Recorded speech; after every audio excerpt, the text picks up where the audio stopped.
अनंत कोटी ब्रह्मांड नायक राजाधिराज योगीराज परब्रह्म सद्गुरु श्री स्वामी समर्थ महाराज. महाराजांच्या लीला ह्या अनंत आहे. तो ब्रह्मांड नायक आहे.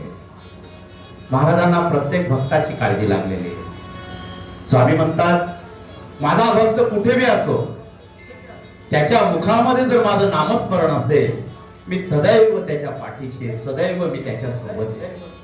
हे माझं ब्रह्मांड नायक सांगत होते. एक काश्यप प्रभू म्हणे, स्वामींवर अत्यंत श्रद्धा होती त्यांची. सतत स्वामींचं नाव त्यांच्या मुखामध्ये असायचं. त्यांनी ठरवलं, मला स्वामींच्या दर्शनाला जायचं अक्कलकोटला. येता सांग मला महाराजांची पूजा करायची, पण माझ्यासोबत मी एखाद्या ब्राह्मणाला घेऊन जातो. जर मी त्याला घेऊन गेलो तर स्वामींजवळ मी स्वामींच्या चरणांजवळ बसेल, त्यावेळी येता सांग पूजा मी स्वामींची करू शकेल. आणि त्यांच्याजवळ एक भटजी होता, गरीब ब्राह्मण होता, त्याचं नाव सदाशिव होतं. याने कधी स्वामींना बघितलेलं नव्हतं, पण भगवंताबद्दल जो भाव होता तो अति प्रेमळ निर्मळ त्याच्या मनामध्ये होता. ज्यावेळेस सदाशिवला त्यांनी सांगितलं, अरे सदाशिवा, तुला काही काम आहे का?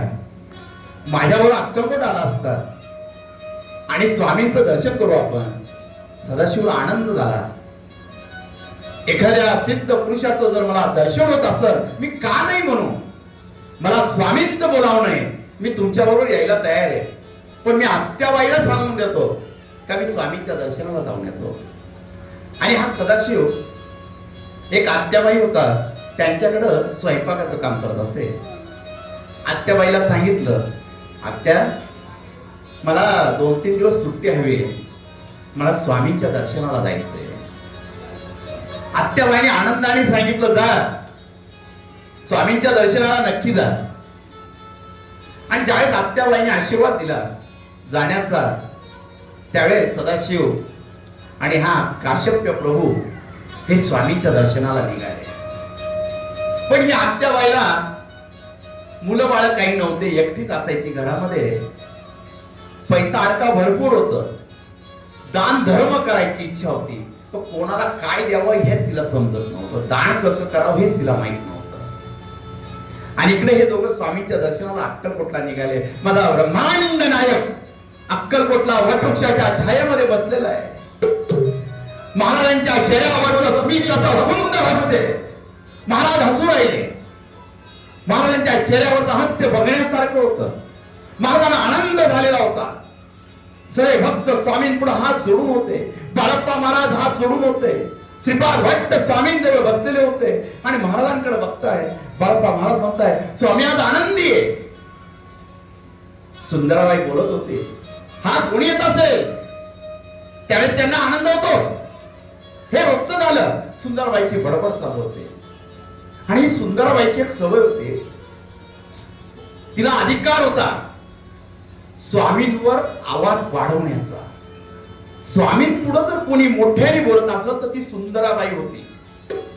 ती स्वामींना रागवून सांगत असे, जेवण करून घ्या, बसले काय? महाराज सुद्धा तिचं ऐकत असे. महाराज कधीच तिला काही बोलत नसे. आणि हे सुंदराबाई महाराजांजवळ अनेक वस्त्रेत असे. अनेक लोक अर्पण केलेल्या वस्तू स्वामींना देत असे.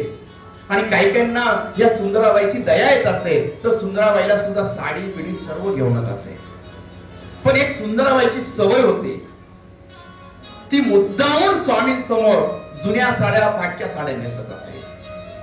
आपण म्हणतो ना, दैव देतं आणि कर्म नेतं, ही सुंदराबाईची अवस्था होती. पण सुंदराबाईचं कर्म मागच्या जन्मातले चांगले होते म्हणून ती स्वामींची सेवा करत होती. ज्यावेळेस तिच्या कर्माचा भाग चांगला होता तेव्हा ती स्वामींची जास्त सेवा रुबाबात करत असे. तर सुंदराबाईची बडबड चालू होती, हा येईल, त्यांना काय, हा इथं सुंदराबाई असेल, सर्वांचा आवरायला. सुंदराबाई बडबड करत गेली, माझा ब्रह्मांड नायक हसू राहिला, अस्मित असं सुंदर हस्ते निर्माण माझ्या ब्रह्मांड नायकाचं झालेलं आहे. आणि काही वेळात काश्यप प्रभू आणि सदाशिव ब्राह्मण स्वामींच्या दर्शनाला येते. महाराज वटवृक्षाच्या छायेखाली आपल्या दोन्ही गुडघ्यांवर हात ठेवून त्यांच्याकडे बघताय. रुबाबदार चेहरा माझ्या ब्रह्मांड नायकाचा होता. माझ्या अनुभव माझे ब्रह्मांड नायक होते. त्या स्वामींकडे बघून काश्यप प्रभूने हात जोडले, स्वामींचं स्वरूप आपल्या डोळ्यांमध्ये साठवू लागले. हा सदाशिव ब्राह्मण त्याने पहिल्यांदा स्वामींना बघितलेलं होतं. हजारो सूर्यांचं किरण एकत्र व्हावे असं तेज या सदाशिवला दिसत होतं. डोळे लपलप लपत होते, कारण की डोळे उघडे ठेवणं शक्य नव्हतं. स्वामींचं स्वरूप डोळ्यामध्ये साठवणं शक्य नव्हतं. डोळे मिटले, डोळ्यातून अश्रू आले सदाशिवच्या, आणि स्वामींना हात जोडत जोडत स्वामी जवळ दोघं जण आले. काश्यप प्रभूंनी स्वामींना नमस्कार केला. महाराज, नमस्कार स्वीकार करावा. आज मला स्वामी महाराज तुमच्या चरणांची पूजा करायची आहे. मी नैवेद्य घेऊन आलेलो आहे, आणि पूजा झाल्यावर स्वामी महाराज माझ्या हातून तुम्हाला नैवेद्य द्यायचा आहे. चांदीच्या ताटामध्ये स्वामींसाठी नैवेद्य बनवलेला होता. मखमली रुमाल त्यावर टाकलेला होता, आणि त्या ब्राह्मणाच्या हातामध्ये ते नैवेद्याचं ताट होतं. काश्यप प्रभू सांगू लागले सदाशिवाला, गुरुजी पूजेला प्रारंभ करावा. आणि त्यावेळेस स्वामी महाराज सांगू लागले, थांबा, कुठे गाई चालली? अजून वेळ बाकी आहे. अजून आमच्या पूजेला सुरुवात नाही करू शकत तुम्ही. आणि महाराज खदा खदा हसू लागले. आणि त्यावेळेस एक फकीर चाललेला होता तिथं काळं पुत्र घेऊन. महाराजांनी त्या फकीराकडे बघितलं. ओ फकीर, इधर आओ, हमारे पास आओ. तो फकीर आला, पण स्वामींनी त्याला जवळ बसवलं. सगळेजण त्या फकीराकडे बघू लागले. स्वामी काय याला बोलत आहे? याने ना आंघोळ केलेली आहे ना काही केलेलं आहे. हा यवण आहे. या यवणाला स्वामी महाराज का जवळ बसवत आहे? आणि तो यवण फकीर स्वामींच्या चरणांजवळ बसलेला होता, आणि ते काळं पुत्र त्याच्याजवळ बसलेलं होतं. महाराज सांगू लागले, हे सदाशिवा, आम्हाला निवेदन लास की या काश्यप एक काम कर, आज आमचं पोट भरलेलं आहे. हे नैवेद्याचं ताट ह्या फकीराला आणि काळ्या पुत्राला देऊन टाक. सदाशिव उठला, नैवेद्याचं ताट घेतलं, मखमली रुमाल बाजूला केला, आणि महाराजांपुढे ताट असं दिलं. स्वामींनी फक्त त्याच्यातला सुगंध घेतला आणि आपल्या छातीला हात लावला, आणि महाराजांनी खुणवलं, या फकीराला तो नैवेद्य दे. त्या फकीराने तो नैवेद्य घेतला, आणि उरलेला त्या काळ्या पुत्र्याने घेतला. दोघांनी नैवेद्य फस्त केला, आणि थोडाफार नैवेद्य उरला, आणि काही क्षणामध्ये तो फकीर तिथून अदृश्य झाला. तो पुत्र अदृश्य झाला, तिथं कुठे दिसू नाही लागला. सदाशिव ब्राह्मण सगळीकडे बघू लागला, पण नाही सापडला. महाराज बोलले, हा चल काश्यप, पूजा करायची, चला पूजेला सोय करा. महाराज ज्यावेळेस शब्द बोलले, काश्यप प्रभूंना आनंद झाला. ते स्वामीच्या चरणांजवळ आले, आणि सदाशिवाने अभिषेकाला सुरुवात केली, मंत्र उच्चाराला सुरुवात केली. स्वामींचा अभिषेक चालू आहे, मंत्र उच्चार चालू आहे. स्वामींच्या चरणांवर अभिषेकचं पाणी पडतंय. महाराजांचे चरण काश्यप प्रभू दूर राहिले, आणि सदाशिव मंत्र उच्चार करताय. पूजा चालू आहे. महाराज शांत बसलेले. महाराजांनी डोळे उघडले, अभिषेक झाला, आणि त्यावेळेस स्वामी बोलू लागले, हे काम कर काश्यप, या नैवेद्य उरलेला आहे, हा तू खाऊन घे. काश्यप प्रभूंच्या मनामध्ये शंका आली, हा फकीर यवण आहे, ते काळ पुत्र आहे, त्याने त्याची जीभ लावलेली, मी कसा खाणार? हा मनामध्ये शंका आल्यावर स्वामी महाराज एवढंच बोलले, तुला खायचं तर खा, नाहीतर राहिलं आमचा सदाशिव खाणार. काश्यप प्रभूंना लाज वाटली, आणि क्षमा मागू लागले. आणि काश्यप प्रभूंनी ताट हातामध्ये घेतलं, थोडा नैवेद्य त्यांनी घेतला, आणि उरलेलं पूर्ण ताटामध्ये पुसून या सदाशिव ब्राह्मणाने खाल्लं.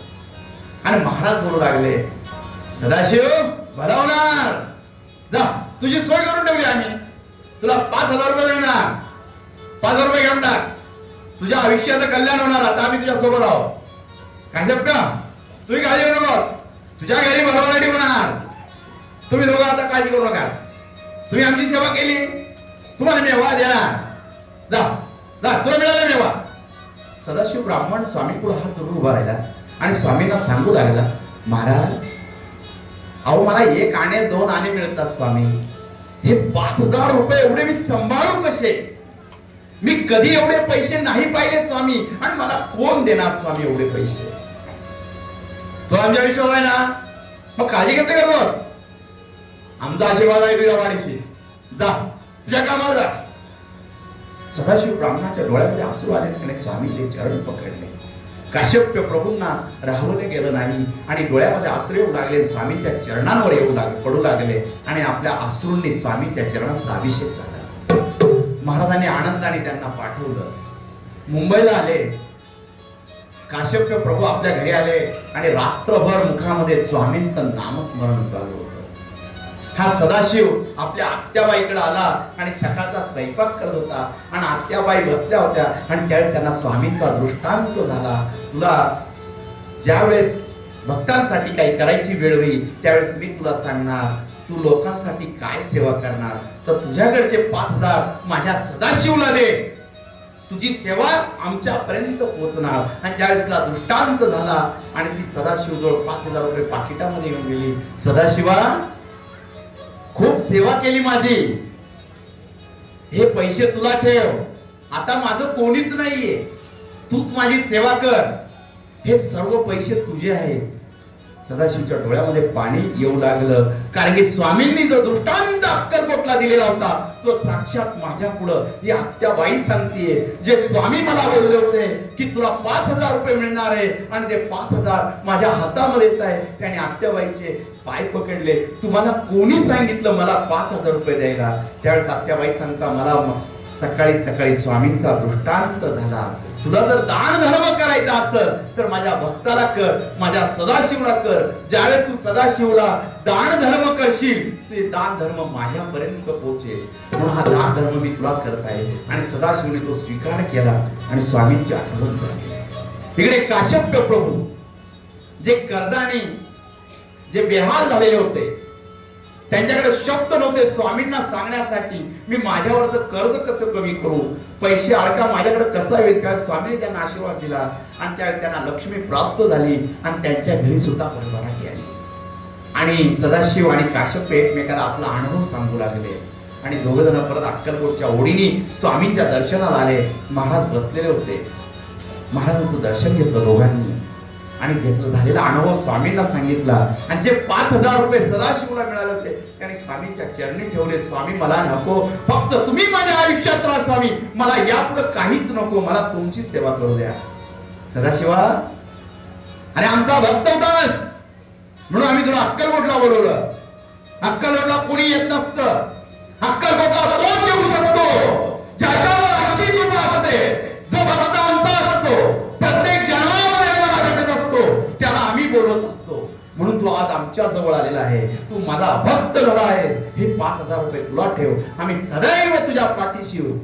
दोघ जण स्वामींच्या चरणांवर लीन झाले आणि माझ्या ब्रह्मांड नायकाने एकच आशीर्वाद दिला, भिवू नकोस, मी तुझ्या पाठीशी. श्री स्वामी.